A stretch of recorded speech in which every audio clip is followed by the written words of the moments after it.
I am Dr. Gerald Thompson, an infectious disease specialist. I'm inviting you every week to join our program, Healthy Choices, Healthy Actions, a health program that you need to see.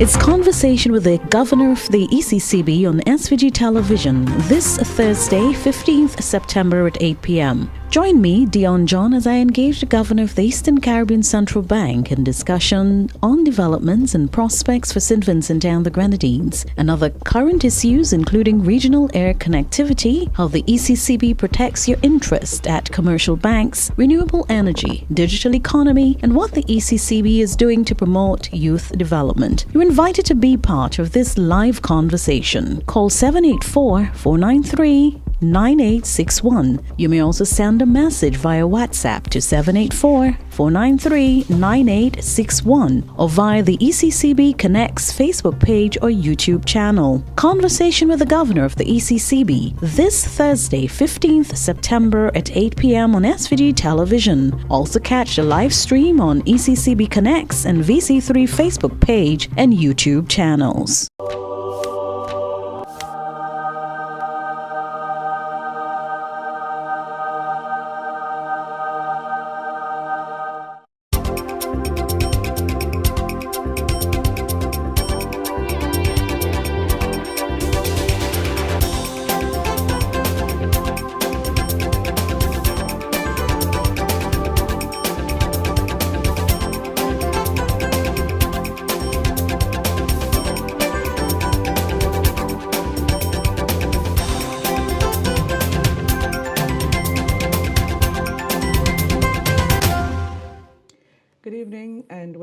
To this week's edition of Roundtable Talk. This week, as we had promised last week but were unable to do so, we are going to be talking about literacy, exploring its importance, particularly in the context of a small island development state.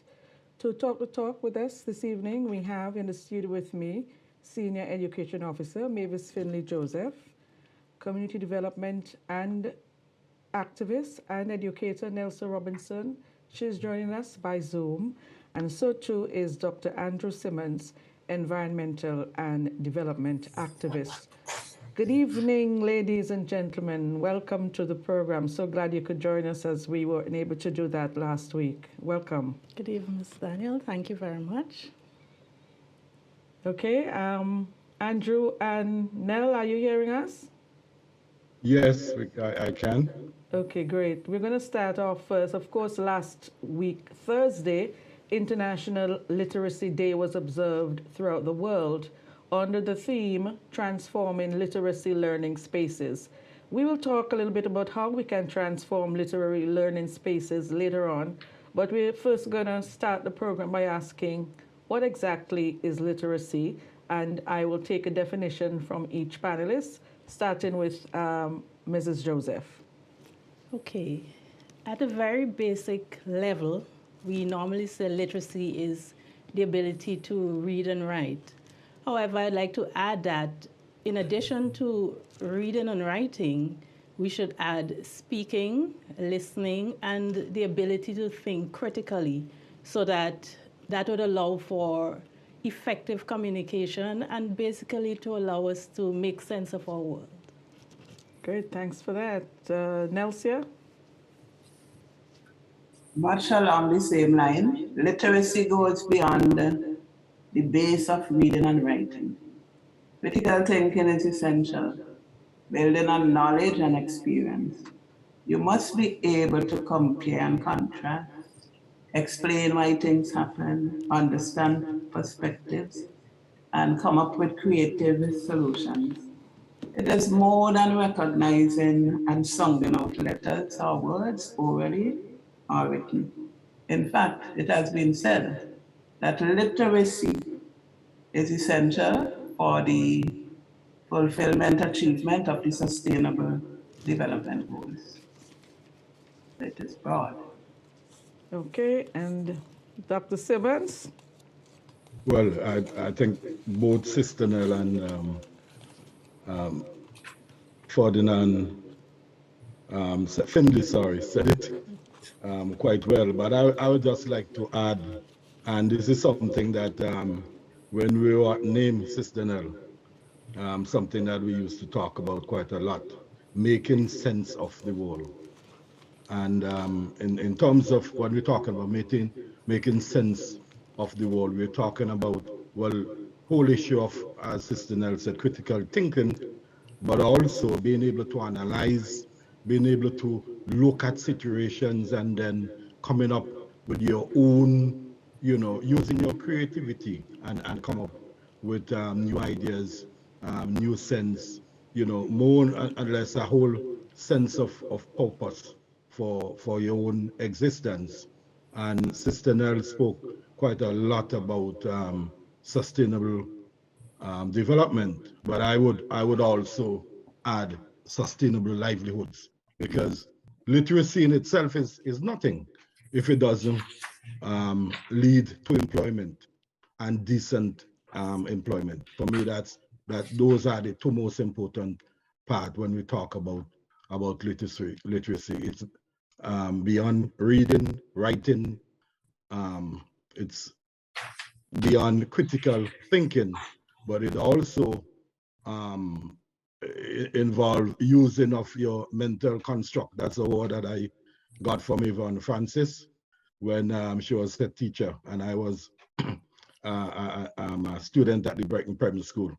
Using your mental construct to be creative, And in this time, I'd also like to add technology, use of technology for creating or for changing the world itself. Okay, so I want to do some history now. Talk a little bit about the origins of literacy movement in St. Vincent and the Grenadines. You did mention name, and I know both of you have been involved in the very early efforts of literacy here in St. Vincent and the Grenadines. Let's talk about that. Who wants to go first? Okay, I would, because well, in a sense, I'd leave the name part for Sister Nell, and I would talk more about GEMS and the Adult Education Unit under the leadership of Deborah Dalrymple. And the other person on the team was Chris Ashton. But let me just talk about GEMS itself.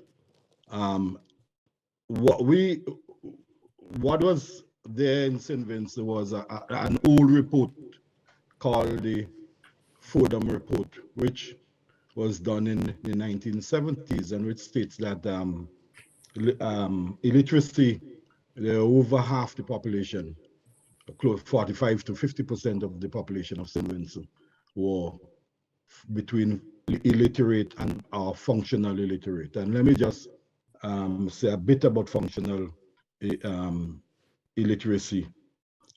We said that literacy is the ability to read, write, speak, listen, and make sense of the world in terms of analyzing and so on.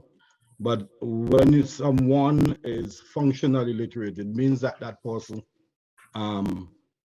can read to the basic level, can write to the basic level, but that person lack the skills that to be able to manage daily living, carrying out employment tasks that requires reading, writing, and that are beyond you call the basic skills. So that was the situation in St. Vincent. So what we started in GEMS, the GEMS Institute of Popular Education, GIPE. We launched it in 1984, but the Teachers Union, under the leadership of Mike Brown, they were a bit in front of us, and so they started some work around that area, but I can't remember the actual year itself. And so GEMS program started. We had 4 centers that we were operating from: the community center at Enhams, the community center in Brighton, the Brighton Primary School, and the Carapan Secondary School. I remember that in 1984, it was just after the end of the Grenada Revolution, I heard that they were destroying a number of the books that they were using. So I went to Grenada with Deborah Dalrymple at a meeting that was coordinated, a regional meeting itself. There are some very powerful people who are at that meeting. So what I did, I collected a number of the books and curriculum. And in terms of returning back to St. Vincent, I worked with Clayton Borgin and the other guys in GEMS, and we develop our own curriculum based on the needs of the community, and we started the program itself. We had at any one time there were over 300 students, 300 learners, sorry, to use the word student, attending classes 4 days per week. 2 days were for the literacy. 2 days we were dealing with the literacy component, maths, English, and so on. And another 2 days we were dealing with the skills training aspect, and we're talking about carpentry, masonry, agriculture, and all the other skills. And then on weekends, that was the time that we were working with communities, doing self-help work. So we did quite a lot of projects, the Lower Stubbs Health Improvement Project, solid waste projects across Enhams, Victoria Village, and across that entire southeast area. Later, I was employed because of the work. I think the government saw what was happening. And the government said, look, let's create the adult education unit. And so that in 1987, I think, 86, 87, I was transferred from being a school teacher into the Ministry of Education and be part of a 3-member team. That team was funded and supported by the government, and our main role basically was to provide technical advice, technical assistance, material training, and so on. And within that period, right up to 1990, when that was International Literacy Year, we created over 40 adult education programs, running from Fancy Together to Shatter Stars, and then to Union Island, to Union Islands. And, it was,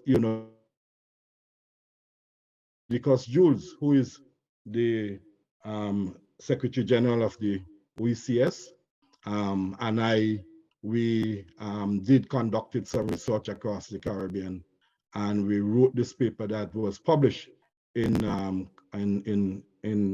Convergence, which is the international journal for adult education. And after, the the adult education program that started in Cuba during the Cuban Revolution, then the Jamaica program, St. Vincent, dynamic and the most active adult education program across the Caribbean. Okay. So I can see. Andrew, yes, we'll take our first break, and when we come back, we'll hear from Nelsia and also from yes. Sister Joseph. Back in just a moment.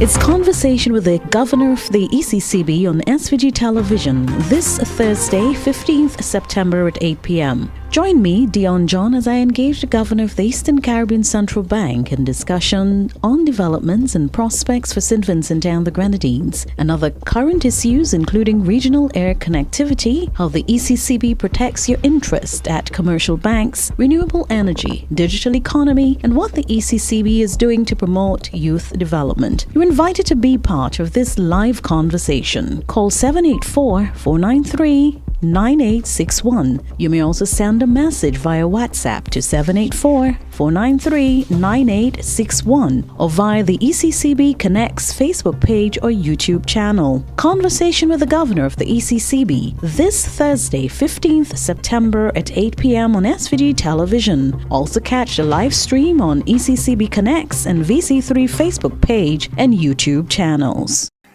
I am Dr. Gerald Thompson, an infectious disease specialist. I'm inviting you every week to join our program, Healthy Choices, Healthy Actions, a health program that you need to see.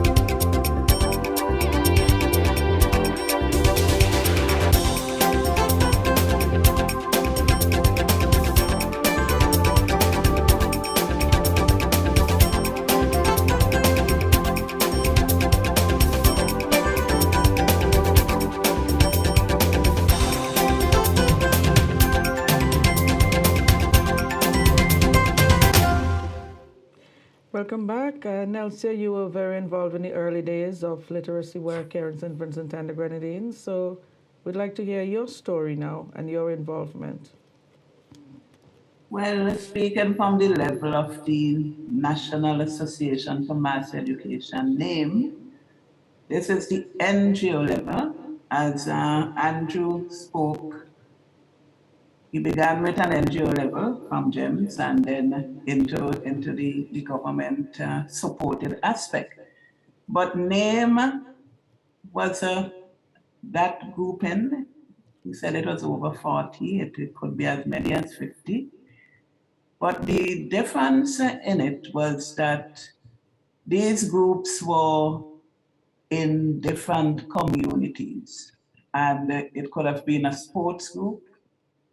It could have been a preschool grouping of parents and other young people. But in these groups, we were dealing with the subject of literacy.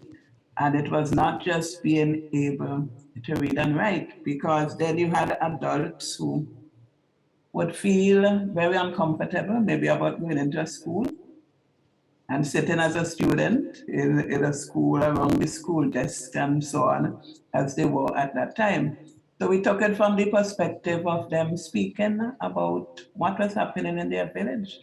So their communities were strengthened. If there was for example, there is one book that Fancy together did on the people and the stones. So you look at the petroglyphs. There's a petroglyph in Barley.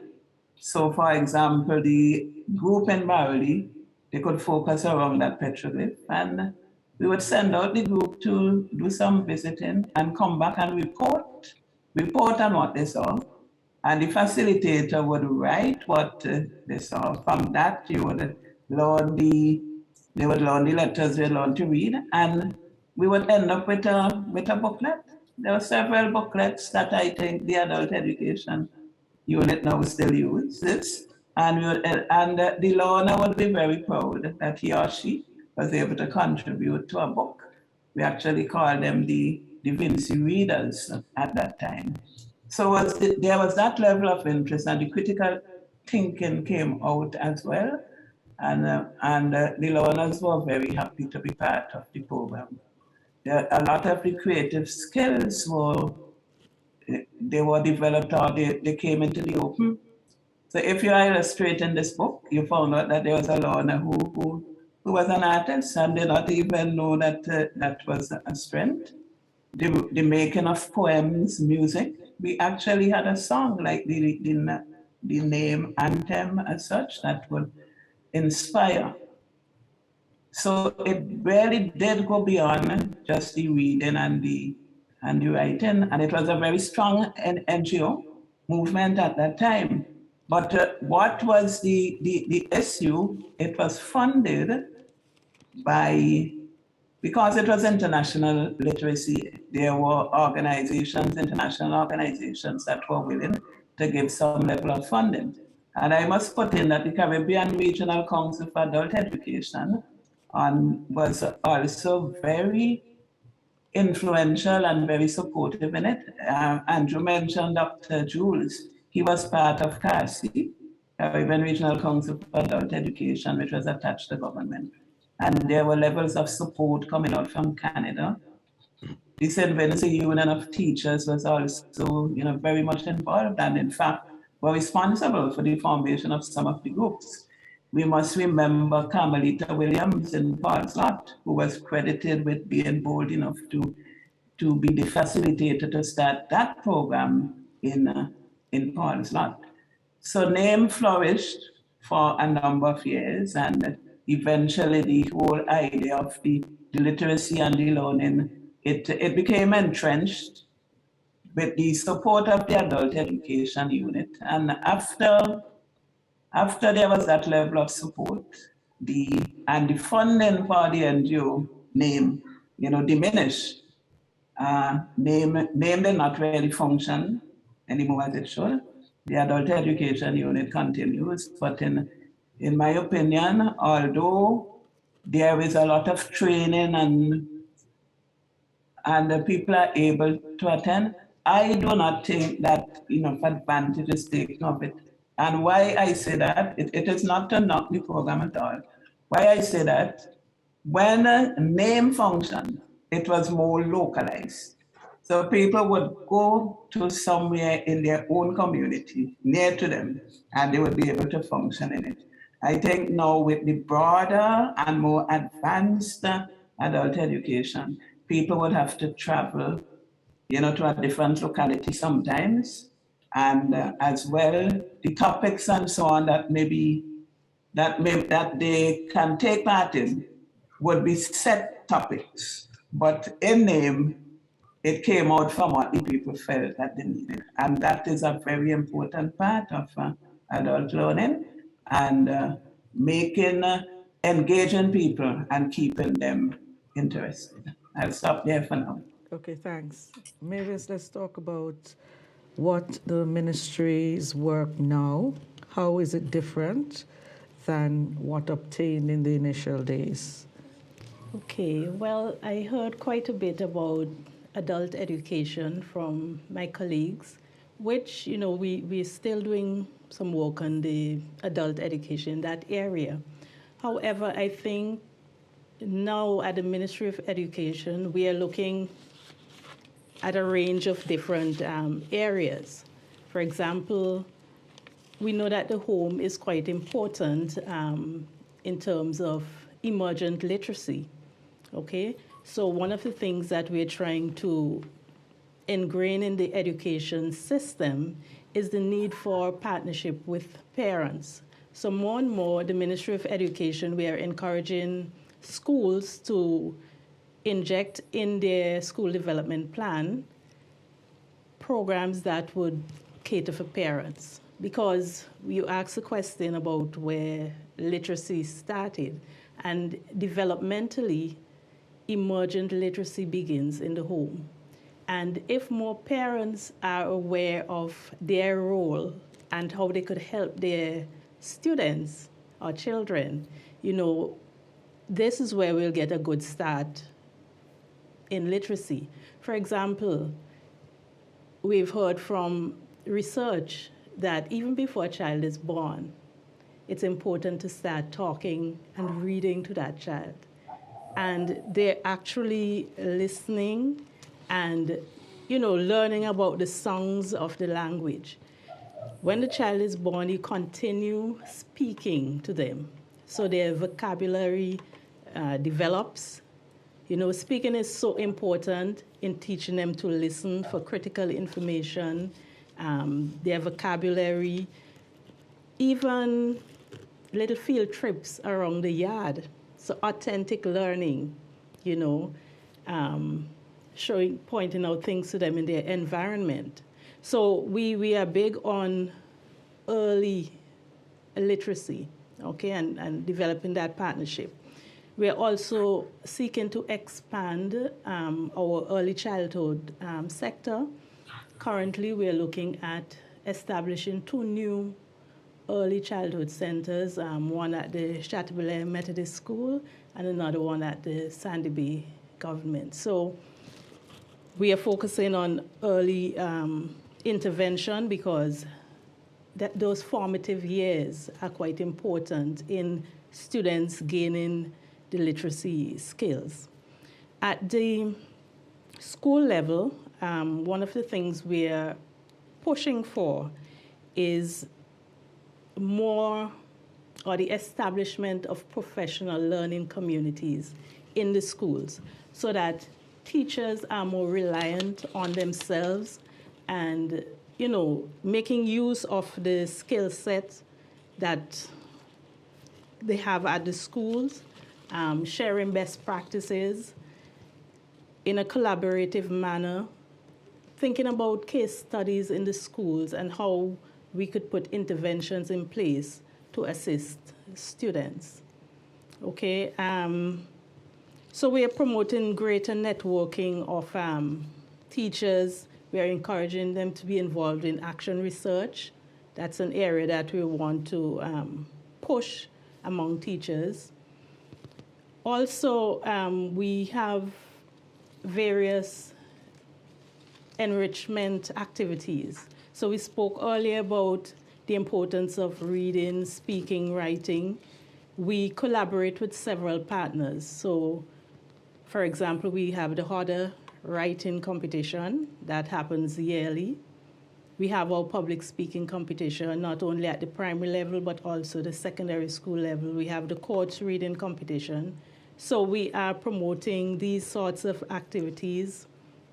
We're looking at professional development is also a very big part of what the Ministry of Education is doing in terms of promoting literacy, ensuring that our students have quality education.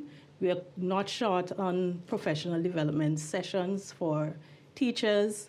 We also ensure that they are adequately mentored by our education officers and that their teaching practice is being observed and they get the relevant scaffolding. So these are just a few of the things. There are so many other activities that we're engaging. And partnership, we find, is quite important. Collaboration, we also work with the Peace Corps organization, who arranges training for not only their volunteers, but also our teachers. We have just completed the Early Learners Program. Again, based on the name, you see the importance of developing literacy in those formative years. And as part of that program, we were big on professional development again, the provision of resources for our students, books and other manipulatives, the revision of the curriculum.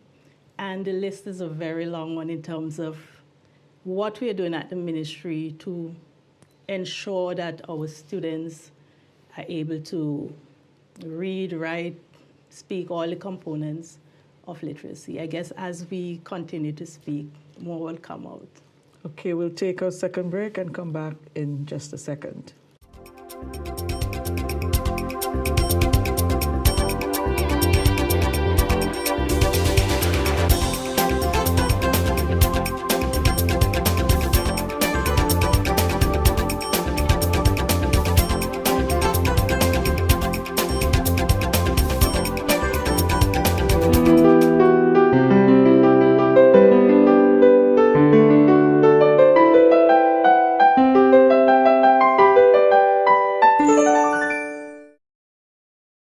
I am Dr. Gerald Thompson, an infectious disease specialist. I'm inviting you every week to join our program. Healthy Choices, Healthy Actions, a health program that you need to see.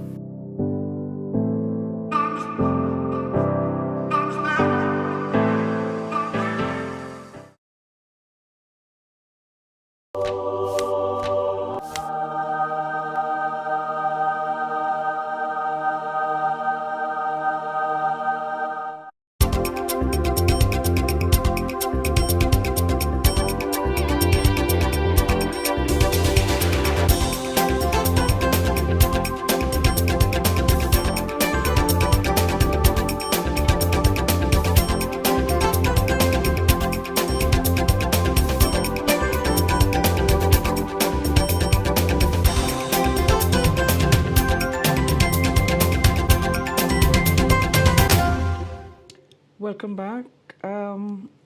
I want to ask all three of you this question. Is literacy different in a digital world than it was in a pre-digital world?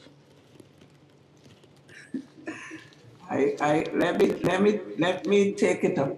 If we take literacy in the narrow sense of reading and writing and spelling and so on, I think in the digital world we are losing, because we have a number of acronyms now, because we can send information around so quickly.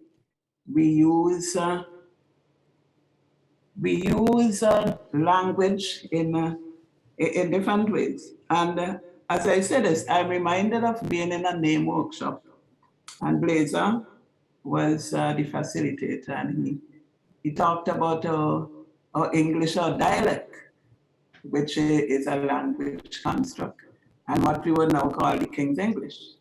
And he said we actually had two languages, and one was our dialect and one was the King's English.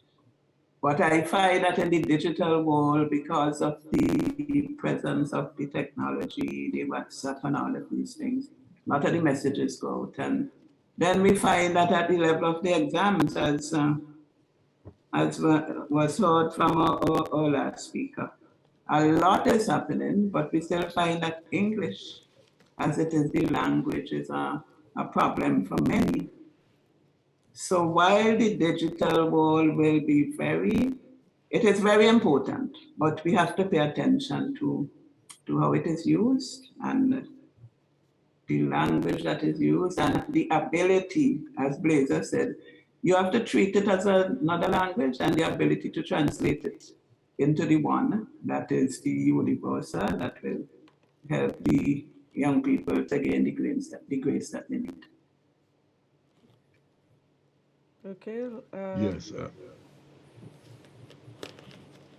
Hello? Andrew?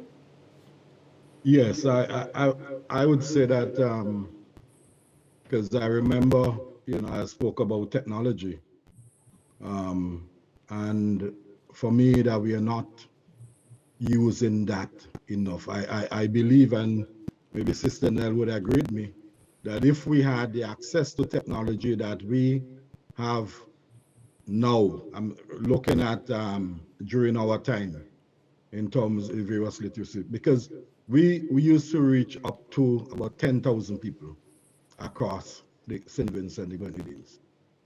And GEMS alone reach over 3,500 persons in the program. And I would, if you put name, you put Shatter Stars, Fancy Together, the Union Island program, and the various Richland Park program, I think at that time we, really, people were so motivated that they were coming to classes, 4 to 5 days a week, and on weekends they would participate in community work. I believe that, again, the ministry is not, and the government is not making not building on the successes and the progresses that were made. It seemed like there's a you throw away the child with the bath water. I think that there's need to be a reassessment from the government standpoint. And I'll tell you why. One of the most successful program to me that was implemented by this government was the National Literacy Crusade. It ran for 2 years. It was funded with funding from UNESCO. I was extremely fortunate that when I came back, returned to St. Vincent, I was asked in 2008, 2009, I evaluated that program. And the program, to me, was one of the most successful programs because what they did, they built on the work that was done before. The work that was done by the Adult Education Unit through NAME, in collaboration with GEMS, they made it community based and so on. And the sad thing is this: like projects, it lose. It's no longer sensational. It's no longer sexy. It's no longer make what kind of sense. And I wouldn't get into that. And it was dropped. And I think for me, when we're dealing with illiteracy, there's a term that you call regression in education.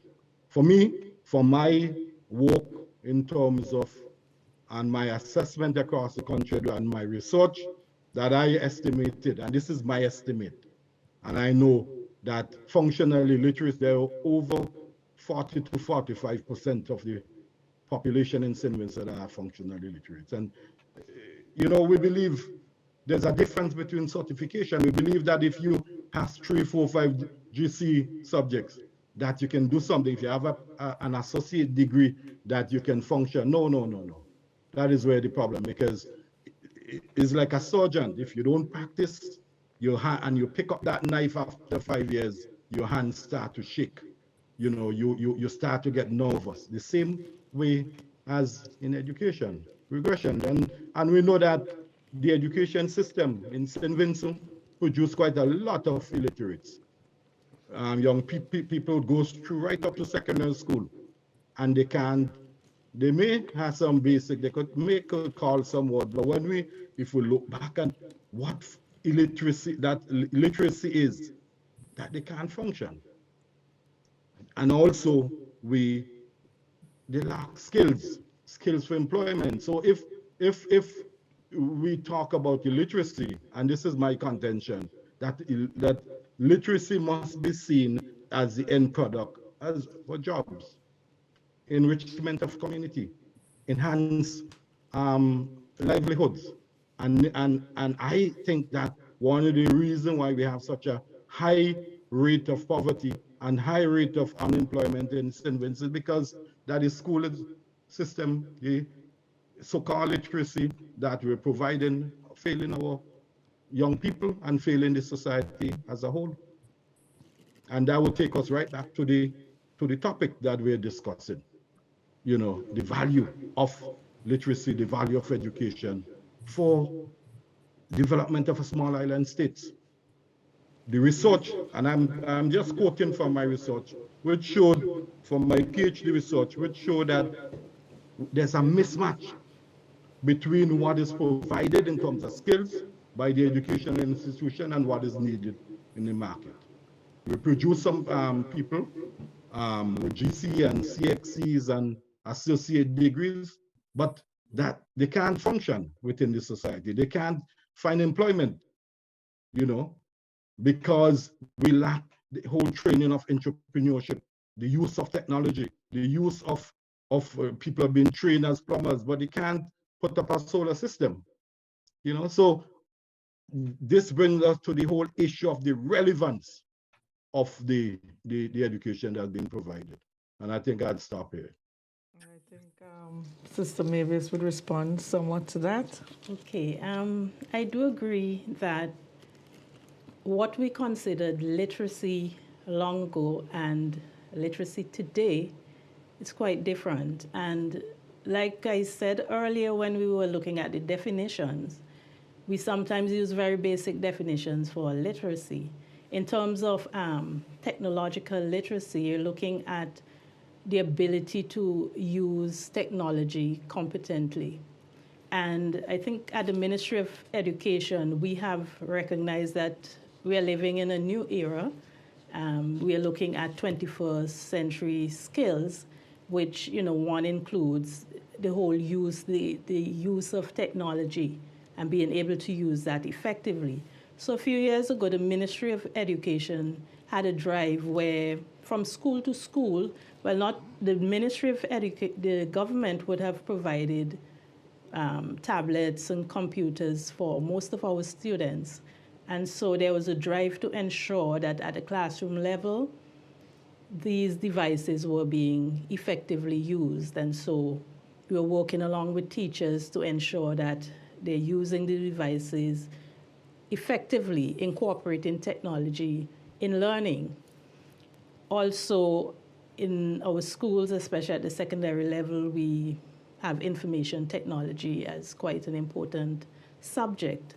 But, that drive we had before in terms of promoting technology in the classroom was so useful because we then went into the COVID-19 pandemic and we realized we had to take a new approach to learning. And so for a while, we had to have our students access their education online. And so the literacy now, the technological literacy had to come in focus because not only were the students expected to access the content via, online means, but they had to learn how to manipulate the devices. Even the parents had to get involved in, how to learn to use the online platforms to access their education. And in our everyday life, so many things now is in the electronic form. You need to learn to use the ATM machines. We are involved in online banking, making your payments online. So it's so important that at the school level, we get our students more involved in the use of technology. Also, even the way of thinking. Now, we have several learning resources, teaching resources online. We have to look at the way of thinking of our students. What do they gravitate to when they go to the internet? Is it only for education, entertainment purposes and the social media? Or are they gravitating towards educational sites? So that's part of what we have to teach our students, to make those kinds of decisions. So basically, we know that technology is here to stay, and it is something that we have to continually promote, and we'll be doing that at the Ministry of Education, even now that we are back to face-to-face learning. We are recommending that the schools still keep that online platform active, so that the children will continue to engage with the technology. And we just don't know what the future will hold in terms of whether they will need to go back to a blended sort of approach to learning. So, okay, we'll take our final break and come back and talk about how we can transform our literacy learning spaces. Back in just a moment.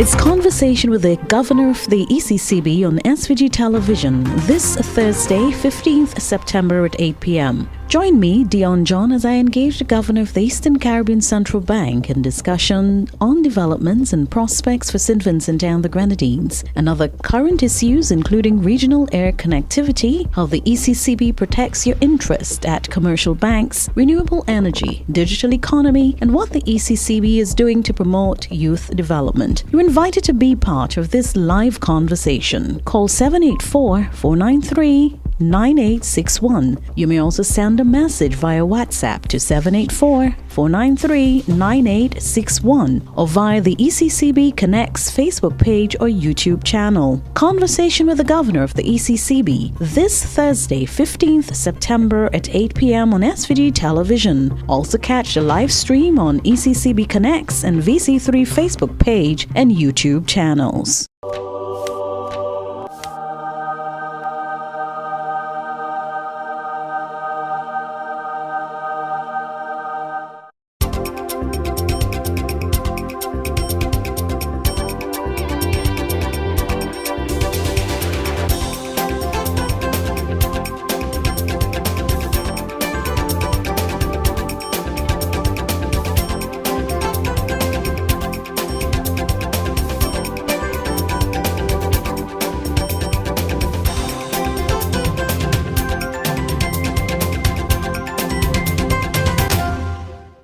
Welcome back. Just saying that one of our viewers is saying that as regards the community-specific programs, they're still happening.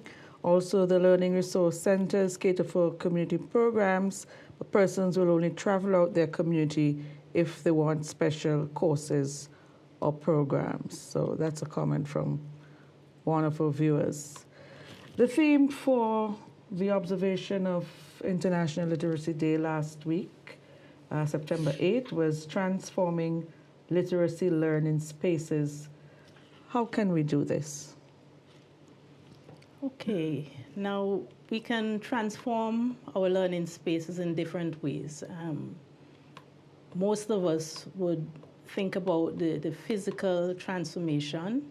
So we would like to promote the whole idea of print-rich environment in the classroom, especially for our younger learners, so that they're able to look around the classroom, look at posters that would reinforce what they would have learned. We'd want to see the display of the students' work. I think that is something that we would want to encourage a little bit more. Long ago, I think we used to see the student work more on display in the classroom, but we'd want to see that coming back into focus where the students could feel proud that they would have produced the piece and, it was published. Academically, I think we could also create a different kind of, or transform the space by encouraging constructivism in the classroom. That is, getting away from the teacher-centered kind of instruction where the teacher comes across as the one with all of the knowledge to impart to the students. But let us create that space for the students where their voices are heard and you get their opinions coming out. What are some of the things you would like to do in the classroom? Because many students, for some strange reason, seem to not like school as much. And I believe they have ideas as to how could learning and going to school become more interesting for us. And I think we need to create that space to allow our students, no matter what level they're at, they have views. I remember my son, when he moved from preschool to primary school, he was making comparisons between what used to happen at preschool and what isn't happening at the primary school. So even at that stage, they are aware of what is happening and they have opinions. So let's create that space where they could give their opinion and also actually lead on sessions, So make it more student-centered. Also, we want to create a difference in the classroom where differentiated instruction becomes more popular. that is,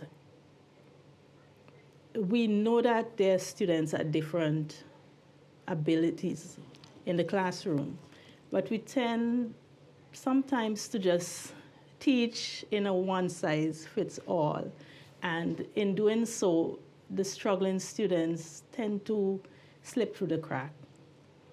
And so we want to encourage teachers to, I know it's not the easiest thing to do, and it takes time, but we need to assess our students on a regular basis to see where they are, what needs exist, and to plan for varying ability groups, okay?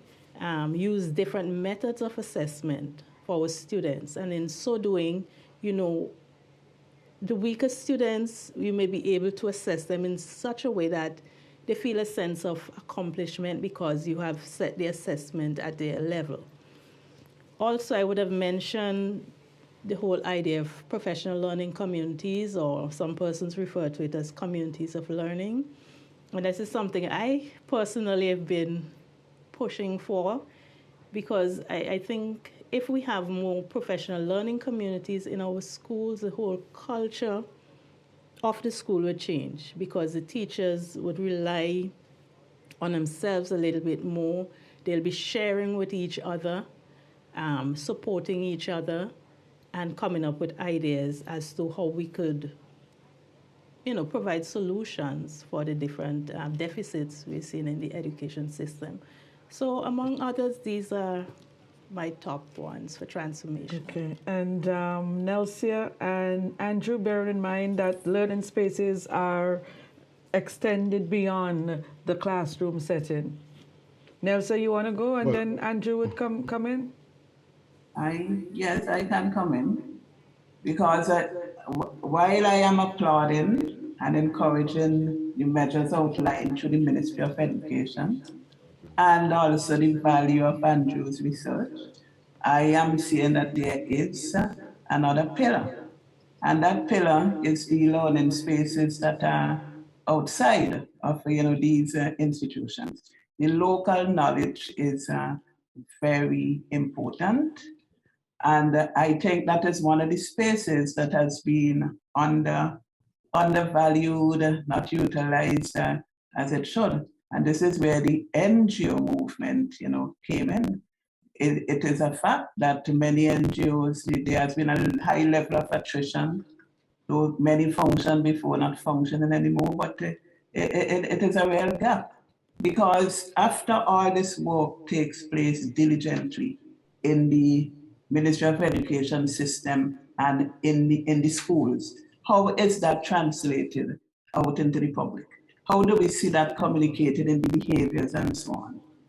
How did we see it translated into how large percentage of people dealt with the pandemic and their understanding, of what should be done then? How was it translated into how reactions would come to certain crises? We would see a big reaction that could seem almost as a bias towards something. Some of the violence that is happening, there would be a big reaction. A recent violence to a woman, there was that like just silence, towards it. How are all these learnings translated? And I know that at local level, when NGOs were really functioning and literacy was there, in the yard, or taught under the breadfruit tree and by the seashore, that people had a different level of critical thinking. And while we have advanced, as we said, and the more technology is there, we can use the technology, yes, to bring people together, but we need to, it's not so much transforming that learning space, it's recapturing it and re-entering it. And I will close by saying that our ability to read and write, how do we turn that into critical thinking? And I want to refer to Elma Francois, who had a primary school education, but she helped herself and she left some famous words that you must read and you must not read stupidness. So you're able to analyze and put things into action. Great perspective. Andrew, you have the final say this evening. Yes, I think, well, I fully like what the ministry is doing. I don't think that maybe I don't think that this would be the place because for the Ministry of Education, I was expecting a more some discussion on what is taking place in terms of the literacy program, the adult literacy program, and not the school aspect. Because my main concern is, you know, as Sister Nell said, the level of crime that is taking place in St. Vincent and within communities. And I think that the community, the leadership within these communities, in a sense, disappear.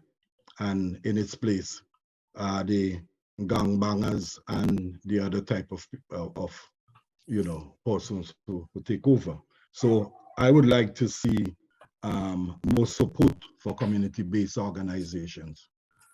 This is very simple. They're there. A year ago, I was in St. Vincent. I'd be there again. I'd be running some training, and all the organizations, the people are there ready. You know, about 90% of the organizations, that we were working with, they're ready. All we just need is government policy to support what is taking place, the NGOs. Because people say, look, many times we try to do work in the communities. We're doing voluntary work in terms of dealing with disasters and that type of thing. And then when money start coming in, you see people coming in from, supporters of, either the party supporters coming in and they get in the money. Maybe it's a wrong place to raise this, but these are some of the realities that people are raising. So I think that what needs to be done, that government should show that they're serious in terms of putting in place a kind of some funds. It was there in the community development in the 80s, 90s, where government, they were put into about $2.5 million. And that used to run over 150 programs, from literacy programs to community-based programs to sustainable livelihood programs. So I think for me, what we don't need to come up with anything new because we haven't fully exploited what is there before and all the lessons, that we can learn and extract from there's some very authentic type of development work that came out of St. Vincent that we really need to recapture and move forward. Let me just end by giving you a story. It's not a story, but I came, I think in some 1996, I came to the UK for a training program.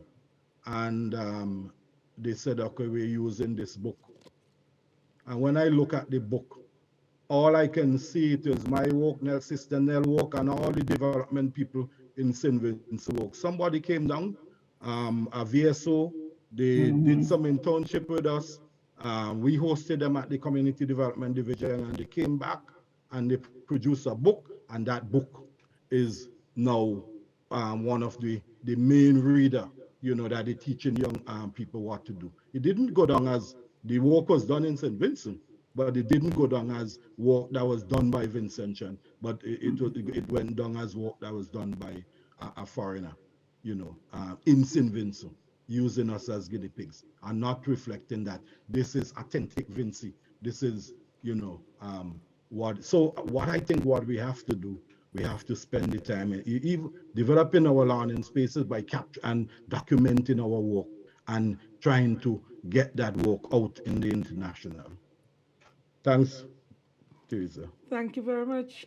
Seems like we have a material for an entire new program there. So we'll talk about that. And so glad that you guys can join us this evening. Sister Nell, happy birthday. Thank you for taking time out on your birthday to share with us. We really do appreciate it. It's a very good birthday present to be here. Yes. Thank you. Enjoy. And Andrew, thank you too. We talk. And thank you very much, Mrs. Joseph. Appreciate your time this evening. You're most welcome. That's our program for today. We'll be back again next week, Wednesday at the same time. See you again. Good evening.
I am Dr. Gerald Thompson, an infectious disease specialist. I'm inviting you every week to join our program, Healthy Choices, Healthy Actions, a health program that you need to see.